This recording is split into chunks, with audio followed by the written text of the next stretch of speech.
दिल्ली की रानी। एक थी रानी। क्योंकि राजा की मौत एक हादसे में हो गई थी, रानी को ही राज्य संभालना पड़ रहा था। रानी का नाम था रानी रश्मिवती। रानी ईमानदार थी और प्रजा की सेवा में लगी रहती थी। एक दिन उसके दरबार में तीन नौजवान आए, रमेश, सुरेश और दिनेश। कहो, क्या सहायता कर सकती हूँ मैं तुम्हारी? हम आपके दरबार में काम करना चाहते हैं ताकि जनता की सेवा कर सके। लेकिन अभी तो तुम्हारी उम्र बहुत छोटी है। तुम लोगों को तो अभी अपनी पढ़ाई पर ध्यान देना चाहिए। हमारा मन पढ़ाई में नहीं लगता।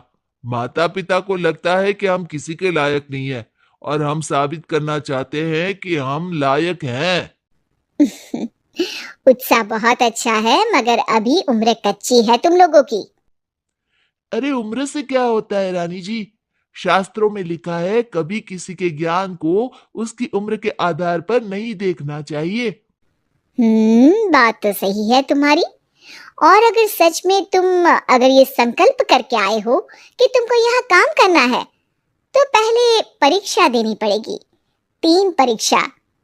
एक शारीरिक परीक्षा, एक बुद्धि की परीक्षा और एक देशभक्ति की परीक्षा। और ये क्या है? वो मंत्री महोदय तुम्हें समझा देंगे। हमारे पास समय नहीं है। अगर तुम लोग तैयार हो तो बताओ। हाँ हाँ, हम तैयार है किसी भी परीक्षा के लिए। मैं भी तैयार हूँ कुछ भी कर गुजरने के लिए। तो ठीक है मंत्री जी, आप इन तीनों की परीक्षा कल से ही शुरू कर दीजिए। जो आ गया रानी साहिबा। अगले दिन से ही तीनों की परीक्षा शुरू हो जाती है। पहले शारीरिक परीक्षा, यानी किस में कितना है दम, ये देखेंगे हम। क्योंकि शरीर में दम होगा तभी तो प्रजा की सेवा में दम लगा पाओगे। आ, हमें क्या करना होगा? वो पेड़ दिख रहा है, जो सबसे पहले चढ़ेगा उस पे दरबार में नौकरी पाने के अवसर उसी के बढ़ जाएंगे। मैं चढ़ता हूं। अरे रुको रुको, गिनती गिनने दो।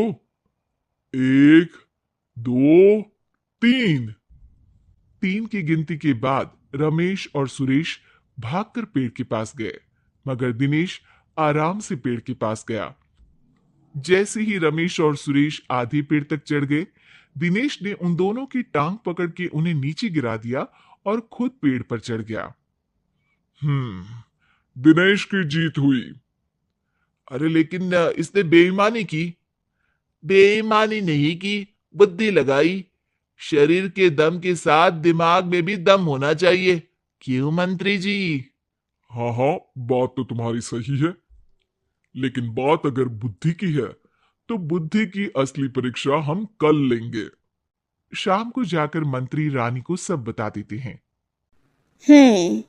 यानी दिनेश उन सब में ज्यादा होशियार है। जी रानी साहबा। अगले दिन तीनों की बौद्धिक परीक्षा का समय होता है। आज हमें क्या करना है मंत्री जी? थोड़ा सब्र करो, कल जल्दबाजी में ही हारे थे तुम। सही कह रहे हैं मंत्री जी। अरे तू क्यों ज्यादा बोल रहा है? तू भी तो हारा था ना कल। ए दिनेश, ज्यादा होशियार मत बन। अरे अरे अरे, लड़ो मत। आज की परीक्षा पर ध्यान दो। आज की बौद्धिक परीक्षा में ये कुछ बोरे हैं, कुछ में नमक है और कुछ में रुई। जिसको जो ले जाना है उठा लो। देखते हैं कि कौन जल्दी से कोई भी एक बोरा नदी के उस पार लेकर जाता है। समय शुरू होता है अब। तीनों बोरों की तरफ बढ़ते हैं। सुरेश, नमक की बोरी भारी है, ले जाने में मुश्किल होगी। हाँ हाँ, सही कह रहा है, रुई हल्की है, हम दोनों रुई लेकर चलते हैं। अरे भाई, मैं तो नमक लेकर जाऊंगा। रमेश और सुरेश ये सोचकर हंसते हैं कि आज तो दिनेश हार ही जाएगा। दौड़ शुरू होती है। 1, 2, 3। तीनों नदी की तरफ भागते हैं। रुई में वजन कम होने के कारण रमेश और सुरेश आगे निकल जाते हैं और दिनेश थोड़ा पीछे। पर जैसे ही वो सब नदी में जाते हैं, दिनेश की बोरी का नमक गलने लगता है और वजन कम हो जाता है, जबकि रमेश और सुरेश की रुई में पानी भर जाता है और बोरी का वजन बढ़ जाता है। अरे ये इतनी भारी क्यों हो गई रमेश? अरे मुझे क्या पता, शायद जादुई बोरी है। अरे लगता है कि हम बेवकूफ बन गए। बने नहीं हो, तुम हो ही बेवकूफ। इतना तो पता होना चाहिए कि पानी में नमक गल जाएगा। दिनेश का पूरा नमक गल जाता है और बोरी खाली हो जाती है। वो जल्दी से रेस पूरी कर लेता है। इस परीक्षा के विजेता भी दिनेश ही है। उसने दिमाग लगाकर दिखा दिया कि वो बौद्धिक परीक्षा में भी रमेश और सुरेश से आगे है। अब कल तुम्हारी देशभक्ति की परीक्षा होगी, जो स्वयं रानी मां लेंगी। रात को फिर मंत्री रानी के पास जाकर बता देते हैं कि आज की परीक्षा में कैसे दिनेश ने अक्लमंदी दिखाई और बौद्धिक परीक्षा में भी उसी की जीत हुई। अरे वाह, दिनेश तो हमारे बहुत काम आ सकता है। हम उत्साहित हैं कल की परीक्षा के लिए। वो तो ठीक है रानी साहिबा, लेकिन हमने सुना है कि पड़ोसी राज्य का राजा आकाशदीप हमारे राज्य की सीमा में घुसपैठ कर रहा है। ये तो चिंता की बात है, हमें जल्दी कुछ करना चाहिए। अगले दिन रमेश, सुरेश और दिनेश अपनी आखिरी देशभक्ति की परीक्षा के लिए दरबार में आते हैं। प्रणाम रानी साहिबा। नमस्कार रानी जी। प्रणाम रानी मां। हमने तुम्हारी परीक्षा पर गौर किया। दिनेश आगे हैं। हम तुम तीनों में से किसी दो को ही दरबार में काम दे सकते हैं। किसी एक को आज जाना होगा। तो देशभक्ति की परीक्षा के लिए तैयार हो? पूरी तरह से। मैं तीनों से एक ही सवाल करूंगी।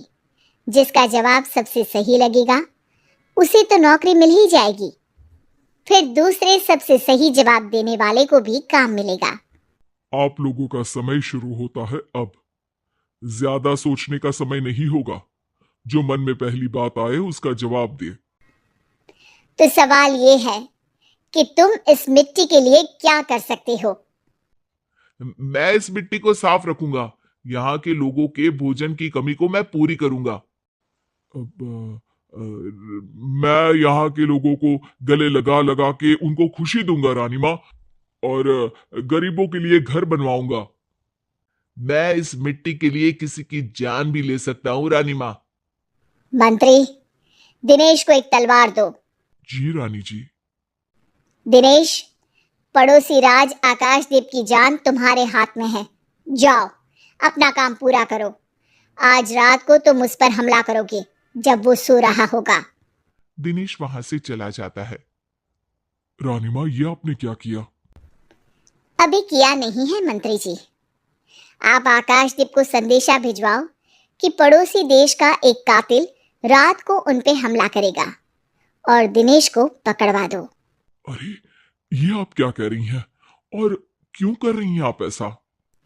राजा को लगेगा कि हमने उसकी मदद की, उसकी जान बचाकर।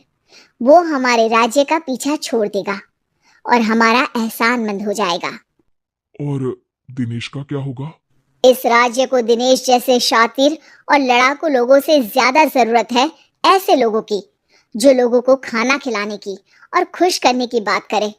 और ये गुण सुरेश और रमेश में है। इन्हें नौकरी दे दो। दिनेश बहुत चतुराई से नौकरी हड़पना चाहता था, जिसके लिए उसने रमेश और सुरेश जैसे दोस्तों का भी नुकसान किया। पर रानी ज्यादा चतुर निकली। उसने एक तीर से दो निशाने लगाए। दिनेश जैसे खूंखार युवक को राज्य से बाहर करवा दिया और पड़ोसी राजा आकाशदीप को अपना एहसानमंद कर लिया। पूरा दरबार रानी की जय जयकार कर रहा था।